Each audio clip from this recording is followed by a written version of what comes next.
Greetings everyone, it is IT2, and this is going to be kind of interesting for you guys that don't care about books. This is a book review of this book, Nora Roberts' The Awakening. This is the one that came with the trilogy. I had the second and third book, but this one took a little longer. It actually came in a large print, like for old people. You can't really see it, but... So it's longer, it's like 600 something pages, it should be like 300 something pages.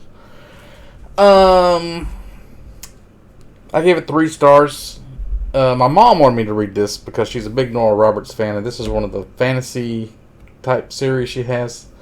I also have the book Year One. I'm not really sure if that's like a post-apocalyptic or what it is, but my mom's way into like romance stuff, and this is kind of like a romance novel trying to be fantasy, and it does something like a trope that kind of annoys me, and I'll tell you why. It's like everything is too easy, too convenient. Everything goes kind of perfectly for the most part. Like most stories, you have like an inciting incident which causes the main character to have some kind of some issue that they need to resolve by the end of the story. There's this whole thing about, what is it? Oh shit!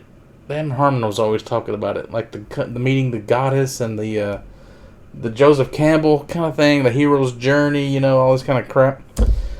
Like the Act 1, Act 2, and Act 3.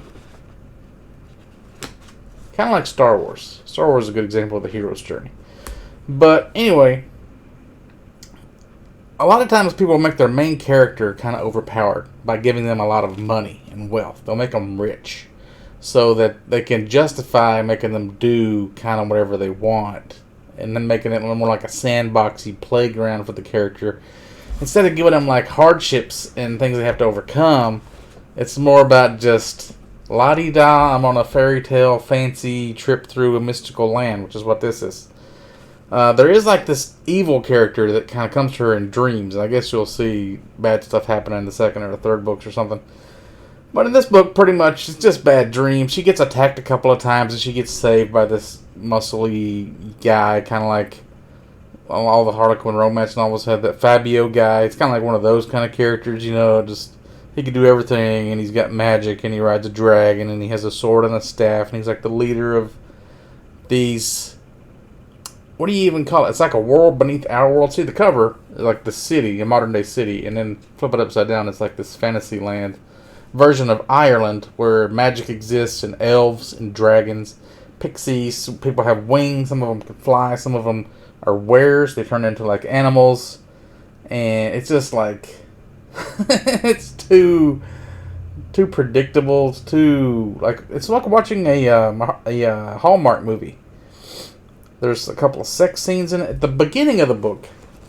A lot of it is like the main character's life in the real world, and she has like this gay best friend, and she hangs out at a gay bar with a bunch of gays doing a bunch of drag queen shit, and then she finds out her mother was being lying to her whole life, and her dad, which is like this, he used to be the what do you call it? Well, you use this word like a billion times. It's spelled in Irish. Seisha? Something like that, Seisha. Okay, I just read this. I can't even remember what it was called.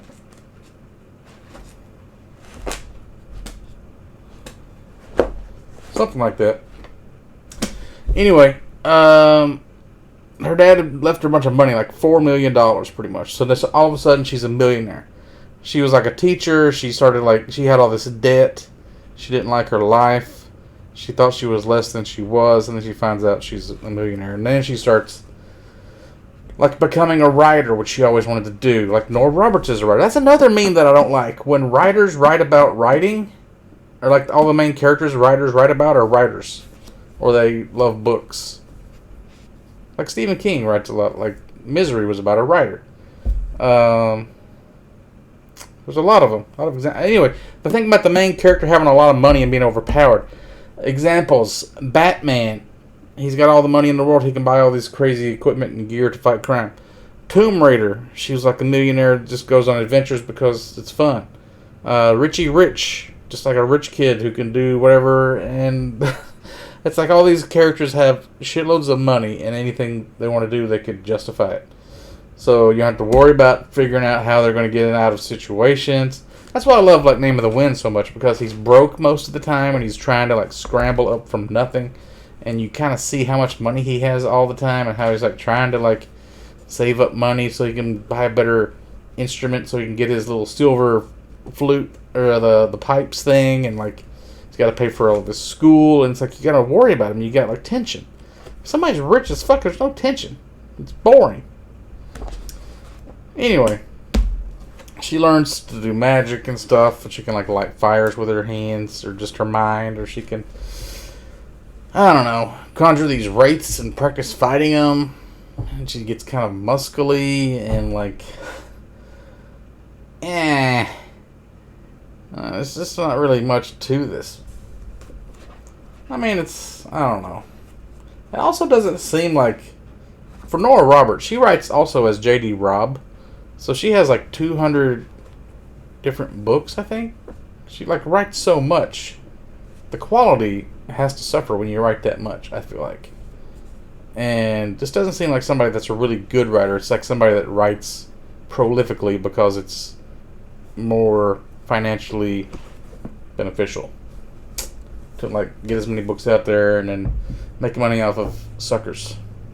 People that aren't as discerning as people with my refined tastes in books.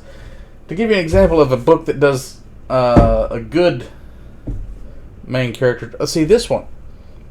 At first, I thought it was going to be the same deal because the character, Empire of Silence, by Christopher Rucchio, Sun Eater, book 1.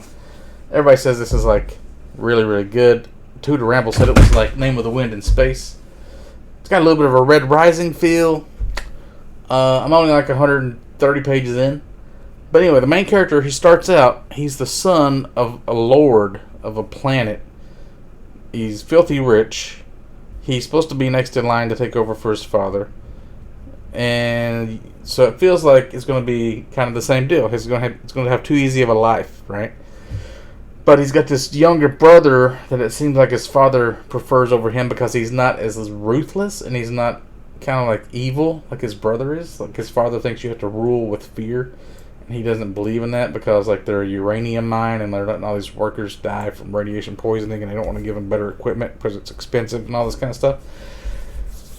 But it looks like this is one of those books like you read like 80 or 100 pages, you get hooked into it and like now you're just committed. Like Name of the Wind. I didn't understand it a lot because it used a lot of weird words I've never seen before. And then all of a sudden you're like, oh, I get it. And now it gets really good. You're like, oh, this is one of those really great books. Because the character, he starts out with all this stuff, but then he takes it away. Right? I'm right now at the part where I think he's going to lose everything. So you give him a bunch of shit, and then you fucking knock him on his ass, and now he has to like crawl back up from nothing. That's even better than Name of the Wind starting from nothing. I mean, he kind of started out with a family, and they killed his family. So it's kind of like a Batman-ish kind of like take everything away emotionally instead of taking all your... yeah, he wasn't that rich in the beginning anyway. So this one, you start out with a lot of shit, and then they take it from you, and then you got to figure out how to get it back. And it's freaking good. So, The Awakening, 3 stars. Eventually I'll try to read the rest of this trilogy, but I'm not going to be in any hurry for it.